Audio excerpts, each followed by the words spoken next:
The summary of Good Strategy, Bad Strategy, brought to you by Click-Through College. Chapter 1, Understanding Strategy. The book kicks off by demystifying the concept of strategy. The author, Richard Rumelt, asserts that there exists a widespread confusion between strategy, ambition, vision, planning, and management. Most organizations, he claims, confuse targets and goals for strategy. In reality, strategy is not merely an aspirational vision. It is a roadmap delineating how those visions will be achieved. Rumelt emphasizes that good strategy is a unified set of actions directed towards overcoming an obstacle. It involves coherent action backed by a well-reasoned argument. On the contrary, a bad strategy is characterized by a failure to confront and define the challenges. It is akin to wishful thinking, lacking in substantive actions or methods to overcome difficulties. This chapter underlines that a good strategy requires acknowledging the challenges head-on and devising a coordinated approach to overcoming them. Chapter 2, Sources of Power. In this chapter, Rumelt delves into the ways good strategy marshals power. He posits that a good strategy often creatively applies power to the greatest effect on objectives. This power can emerge from an array of sources, such as focusing resources on a pivotal objective, creating leverage through chain-link logic, or exploiting a rival's weaknesses. A central point of this chapter is how good strategy leverages constraints. Rather than viewing them as limitations, good strategy harnesses them as a springboard for creativity and focus. Constraints provide direction and compel organizations to concentrate their energies on overcoming specific challenges, thus transforming perceived weaknesses into strategic strengths. Chapter 3, The Kernel of Good Strategy. Rumelt introduces the concept of the kernel in this chapter, defining it as the heart of a good strategy. The kernel is composed of three crucial elements. 1. Diagnosis. This involves understanding the nature of the challenge or problem faced. A well-crafted diagnosis simplifies the complexity of reality, identifies the critical aspects that require attention, and provides a way to categorize possible solutions. 2. Guiding policy. This is the approach to address the diagnosed challenge. It is a high-level response and does not dive into details but provides overall guidance on the way forward. 3. Coherent actions. These are the steps taken to carry out the guiding policy. Coherent actions are feasible coordinated policies, resource commitments, and maneuvers designed to carry out the guiding policy. Rumelt emphasizes the interconnectedness of these elements. A flaw in one can unravel the entire strategy, underlining the necessity for a well-defined diagnosis, a sound guiding policy, and coherent, coordinated actions. Chapter 4, Bad Strategy Warning Signs. Rumelt is incisive in identifying the hallmarks of bad strategy. Recognizing these warning signs helps organizations avoid pitfalls and guide them towards creating good strategies. 1. Failure to face the problem. A strategy that avoids identifying and confronting challenges is a sure sign of a bad strategy. The avoidance of hard truths leads to superficial strategies that fail to provide a realistic path to achieving goals. 2. Mistaking goals for strategy. Strategy is not just about setting goals. It's about devising a practical approach to achieve them. Merely listing ambitious goals without providing a clear and feasible plan to achieve them is not a strategy. 3. Bad strategic objectives. Setting unachievable or impractical objectives can derail the entire strategy. A good strategy must have clear, achievable objectives that align with the organization's capabilities. 4. Fluff. Fluff is the use of inflated language to mask a lack of substantive strategic thought. It adds no value to the strategy and often serves to obscure the lack of a clear plan. Chapter 5, Strategic Strength and Weakness. Understanding an organization's strength and weakness forms the crux of this chapter. Strength, Rumelt argues, is not absolute.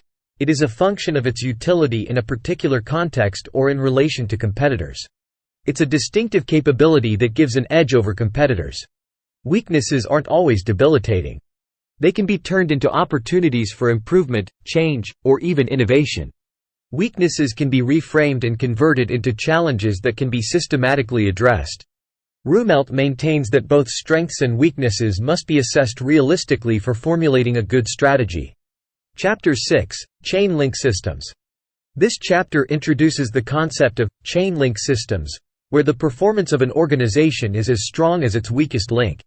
This is common in service industries or complex manufacturing processes, where the performance of the system as a whole is dependent on each individual part functioning well. Rumelt argues that in these situations, it is imperative to identify and address the weakest link for the strategy to succeed. Failing to do so could lead to wasted resources and missed objectives. The chain link concept encourages a holistic view of an organization's system and emphasizes the need for balanced improvement rather than focusing only on individual parts. It urges leaders to address systemic weaknesses for comprehensive growth. Chapter 7: Using Leverage. In this chapter, Rumelt discusses the principle of leverage as it applies to strategic planning. Leverage is about concentrating resources and effort to produce significant gains. A pivotal objective, a strategic focal point, can provide the leverage necessary to make major headway. Rumelt emphasizes that leverage often involves an element of surprise or cleverness. Good strategies frequently take competitors off guard by applying force where it will have the greatest effect, such as exploiting a competitor's weakness or seizing a rare opportunity. The chapter underscores the fact that understanding where to apply leverage is a critical element of good strategy. It involves making an honest assessment of one's own strengths and weaknesses, understanding the competitive landscape, and recognizing where opportunities for leverage exist. Chapter 8: Strategy in Action. In this chapter, Rumelt turns to real-world case studies to illustrate his points about good strategy. He examines a variety of organizations and situations, from the technological innovation at Apple to turning around failing schools, to demonstrate the application of the principles of good strategy. A significant takeaway from this chapter is the importance of leadership in strategy formulation and implementation. Effective leaders need to diagnose the situation accurately, create a guiding policy that provides direction, and then devise a coherent set of actions to bring the strategy to life. Leadership's role in crafting and communicating a clear strategy is key. This creates a shared understanding and commitment across the organization, enabling effective and efficient execution. Chapter 9: The Dynamics of Competition. Rumelt deep dives into the intricacies of competition in this chapter. The pursuit of advantage over competitors should be at the heart of strategic decisions, he maintains. Understanding competitive positioning, anticipating changes in the competitive landscape, and maintaining the agility to adapt are all integral to this pursuit.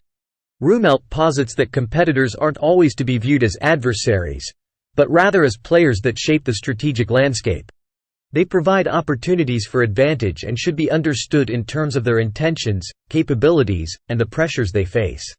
This chapter underscores that strategy isn't just about internal capabilities and challenges but must take into account the broader competitive environment. Effective strategies engage with competition to extract advantages and enhance overall performance. Chapter 10: Inertia and Entropy. Inertia and entropy, according to Rumelt, are two powerful forces that work against the implementation of a good strategy. Inertia is the resistance to change or a tendency to continue on an established course, often even when that course is harmful or no longer useful. Organizations, like physical objects, possess inertia. Overcoming this inertia is one of the significant challenges in strategy execution. Entropy, in the context of strategic management, is the tendency for organizations to become more disordered over time. This disorder can manifest as inefficiency, lack of focus, misalignment, or complexity. Rumelt argues that, just as with physical systems, entropy is a natural state for organizations. Leaders must be vigilant and actively work against these forces to maintain a good strategy. This chapter is a call to action for leaders to recognize the power of inertia and entropy within their organizations. Overcoming these forces requires continuous effort, attention, and the willingness to make tough changes when necessary. Chapter 11: Putting it all together. In this final chapter, Rumelt synthesizes the concepts presented throughout the book into a coherent whole. He reiterates that good strategy is more than just a plan. It is about choosing a direction.